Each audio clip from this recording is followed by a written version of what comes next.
তো আজকে আমরা জেনে নেব যে বৃত্ত কাকে বলে, কত প্রকার ও কি কি, এবং বৃত্ত কি, বৃত্তের সংজ্ঞা। এবং এখানে কিন্তু 4টা প্রশ্ন রয়েছে যে বৃত্ত কাকে বলে, বৃত্ত কত প্রকার ও কে কি, বৃত্ত কি, বৃত্তের সংজ্ঞা দাও। তো এটা আজকে দেখাই দেবো। এর আগে তোমরা চ্যানেল নতুন হয়ে থাকলে চ্যানেলটাকে সাবস্ক্রাইব করবে, অনুসরণ করবে, ভিডিওতে একটা লাইক করবে। যদি আরো কোনো প্রশ্ন উত্তর লাগে সেটা তো অবশ্যই কমেন্ট বক্সে বলেই দিবে।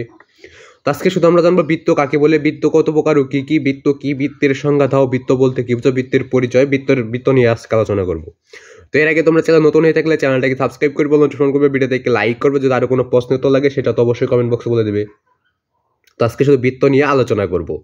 আরো কোনো যদি প্রশ্ন লাগে সেটা অবশ্যই কমেন্ট বক্সে বলে দিবে, তাহলে তোমাদেরকে উত্তরগুলো দিয়ে দেওয়া হবে। তো আমাদের ধারণা আছে যে বৃত্তটা কি রকম হইতে পারে, চিত্র কি রকম হইতে পারে। তো চিত্র যদি না বুঝো বা ওই সম্পর্কে যদি একটা ভিডিও চাও তাহলে অবশ্যই কমেন্ট বক্সে বলে দেবে। তো আজকে শুধু আমরা বৃত্ত কাকে বলে, কত প্রকার ও কে কি, বৃত্ত কি, বৃত্তের সংজ্ঞা, বৃত্ত বলতে কি বুঝো, বৃত্তের পরিচয়, বৃত্তের একটা উদাহরণ আমরা জেনে নেব। তো এর আগে তোমরা চ্যানেল নতুন হয়ে থাকলে চ্যানেলটাকে সাবস্ক্রাইব করবে, অল নোটিফিকেশন করবে, ভিডিও দেখে লাইক করবে। যদি আর কোনো প্রশ্ন উত্তর লাগে সেটা তো অবশ্যই কমেন্ট বক্সে বলে দেবে। তো আজকে আমাদের প্রশ্নের নাম্বার হচ্ছে 63 নাম্বার প্রশ্ন। তার মানে এর আগে আমরা 62টা প্রশ্ন শিখে নিয়েছি। তো প্রতিটা প্রশ্ন শিখে নেওয়ার চেষ্টা করবে। তো আজকে একটা প্রশ্নের উত্তর জেনে দেবো। আর তোমরা যে কয়টা তোমাদের প্রশ্নের সমস্যা হয় সেটাও অবশ্যই কমেন্ট বক্সে বলে যাবে। কমেন্ট বক্সটা কিন্তু তোমাদের জন্য খোলা থাকে, যেন তোমাদের সুবিধা এবং অসুবিধাগুলো বলতে পারো, এবং ওই সম্পর্কে যেন আমি ভিডিওগুলো তৈরি করে দিতে পারি। তাই তোমরা কি করবে, তোমাদের যে প্রশ্নই দরকার হবে ওইটা অবশ্যই কমেন্ট বক্সে বলে যাবে, তাহলে তোমাদের উত্তরগুলো দিয়ে দিতে পারবো এবং তোমরা শিখে নিতে পারবে।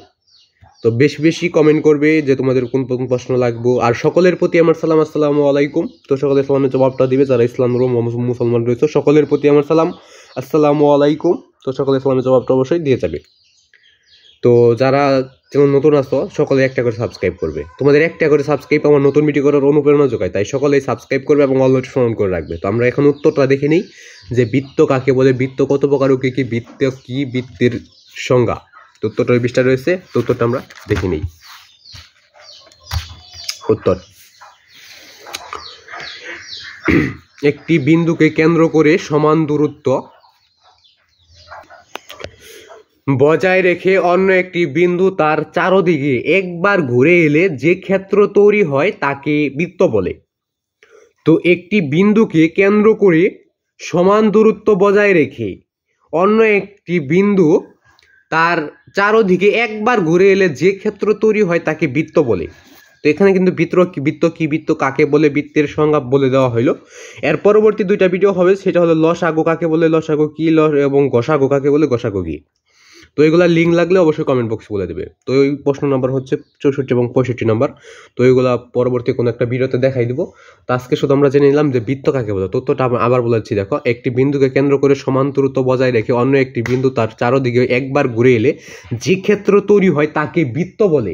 তো এটাই ছিল বৃত্ত কি, বৃত্ত কাকে বলে, বৃত্তের পরিচয়, বৃত্তের উদাহরণ, বৃত্ত বলতে কি বুঝো, বৃত্তের একটা উত্তর। আজকের প্রশ্নের বন্ধু সকলে ভালো থাকবে, সুস্থ থাকবে। আজকে আমাকে এখানে বিদায় নিতে হচ্ছে, আবার দেখা হবে পরবর্তী কোনো একটা ভিডিওতে। তো সে পর্যন্ত সকলে ভালো থাকবে, সুস্থ থাকবে। আজকে এখানে বিদায় নিচ্ছি, খুদা হাফেজ। তো সকলে একটা করে সাবস্ক্রাইব করবে, তোমাদের একটা করে সাবস্ক্রাইব নতুন ভিডিও করার অনুপ্রেরণা যোগায়, তাই একটা করে সাবস্ক্রাইব করবে।